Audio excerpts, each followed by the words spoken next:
Hey everyone, it's OSK. Welcome back to the channel. As you saw in the title, we're going to be talking about in-game awareness this time again, covering terrain and zone knowledge. And for those of you who are new to this series, this is Spellbreak Academy, a series where I will be covering the more advanced concepts of Spellbreak and overall give tips and strategies for you to take right into your games and bring out a few more wins than you did before. Now, keep in mind, this is part 2 of the in-game awareness section, so if you missed part 1, I will be linking it in the card to the top right of your screen and in the description, so be sure to check it out if you haven't already.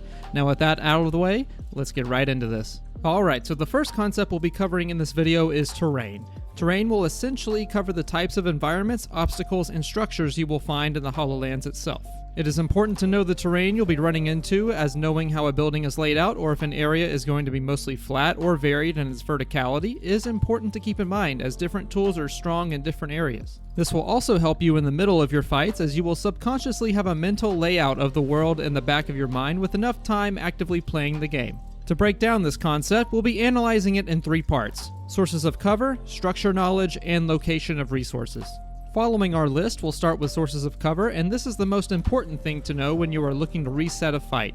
And what I mean by resetting a fight is to interrupt combat by either fleeing or introducing a third party so you can take a break and heal up. This is very difficult to do in the middle of the action, so finding time to reset is key to your success in Spellbreak. For sources of cover, you're going to want to scan with your eyes and familiarize yourself with the terrain either before or during a fight so you know where is safe to reset and where isn't safe. Look for things like cliffs, rocks, bushes, trees, walls, or even tall structures. Really anything can be used for cover, but the main things you want to pay attention to before you commit to the reset are how easily you can be spotted, how vulnerable the cover is to attack, and how easily you can escape if you are spotted. Some unorthodox things you need to be careful of include the reach of viscosity and its ability to wrap around terrain, combust large radius, and the lightning strike sorcery.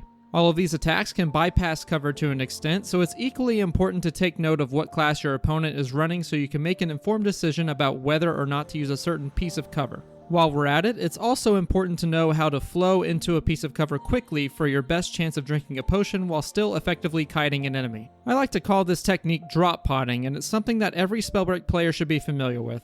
Drop potting is where you start a potion, usually a small, and immediately fall off a ledge. Jumping cancels the potion drinking animation, so this is a way to heal while still varying your movement quite well. When done effectively and at the right time, this can be used as a mini reset so you can turn the fight once your health or armor are back up to a comfortable level. Be sure to use cover effectively to give yourself the best chance of resetting a fight. The next section I'll cover in terrain is structure knowledge. Structure knowledge is very important, especially in the early game, as there are some very fun and cheesy strategies you can pull off that other players may not be expecting. The main advantages to having proper structure knowledge are being able to traverse through and around them quickly, but it can also help you find good angles of attack. Let's take Fort Halcyon for example.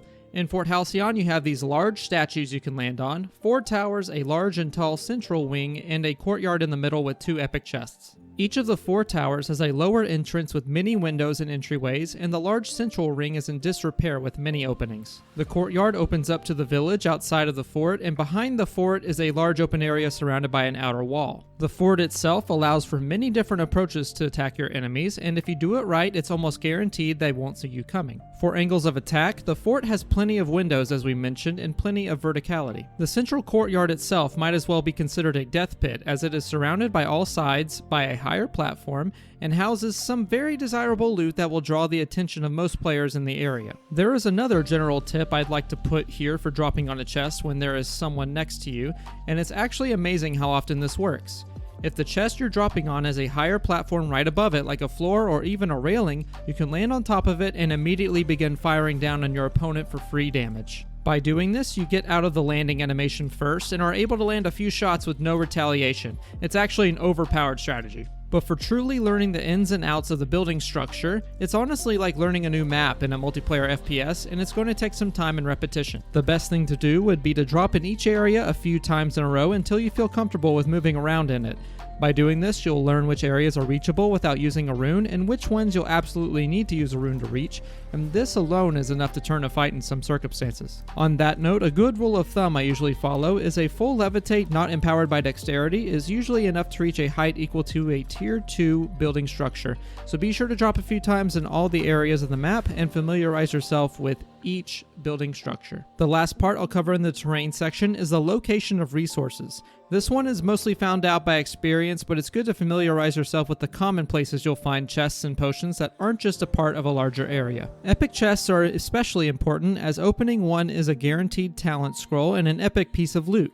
Also good to know are the locations of random healing items like health potions and armor shards, and these are usually accompanied by a chest or two. This can really be useful in the late game if you're running out of resources or have been chased out of the early game and need a quick fix to some missing health. One last thing I want to mention are the importance of mana vaults and their locations. Usually mana vaults are located in open or semi-open areas that you can use to bait enemies or encounter them in general. The best use other than just looting them for yourself that I have found is waiting until an enemy starts reading a scroll and sniping them with frost, as they can't move during the reading animation. This happens quite often actually, as I can find this kind of thing once a match or once every other match, and it makes for a nice little engagement tool. A good strategy I use in the early game for mana vaults is marking them as I drop down, and then I will loot an area close to it but not right next to it.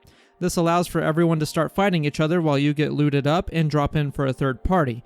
And this works about 90% of the time for me, and I'm sure it'll work for you as well if executed properly. That's going to cover the terrain section.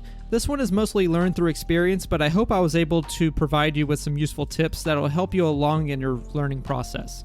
Just make sure that you're always aware of the environment around you so you can always find good ways to reset, engage, and bait your enemies to turn fights around. Now we're going to move on to the zone knowledge section of this guide, and I don't really have well-defined sections for this topic, so I'll just cover what's important and essential to know. The first tip I will give you is to always be glancing at your map when you have downtime.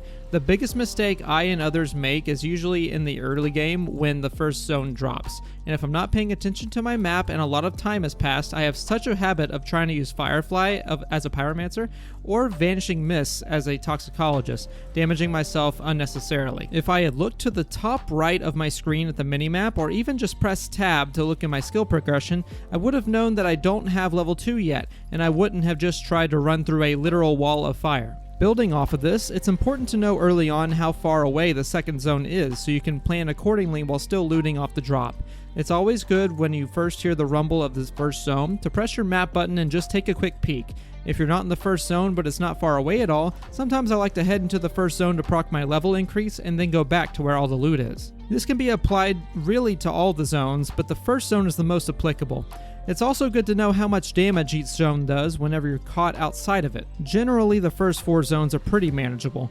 Once the 5th zone hits, the damage really racks up, and the final zone will even do about 40 damage, so be careful with that one. Another zone to watch out for is the 3rd rotation, as this zone in particular closes really fast and the next zone is much smaller than the previous one. Just make sure that you're keeping an eye on the top right and are taking note of the timer. You may even want to do this in the middle of a fight and work your way towards the next zone, or even cut your opponent off as they try to do the same. If you can multitask well, then this should be relatively easy for you, and this tip really does help a lot even if it seems small at first. And with that, that's going to do it for part 2 of the in-game awareness section for Spellbreak Academy. I have one more part left to do, and that is to tie all of this lovely information together in part 3.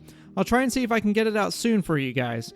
Anyway, with all that said, hope you learned something today and enjoyed the video. If you did, please be so kind as to give a like and subscribe to the YouTube thing. Follow the socials and Twitch down in the box below. Hope you'll have a great day. I'll see you out there. Stay tuned for part 3.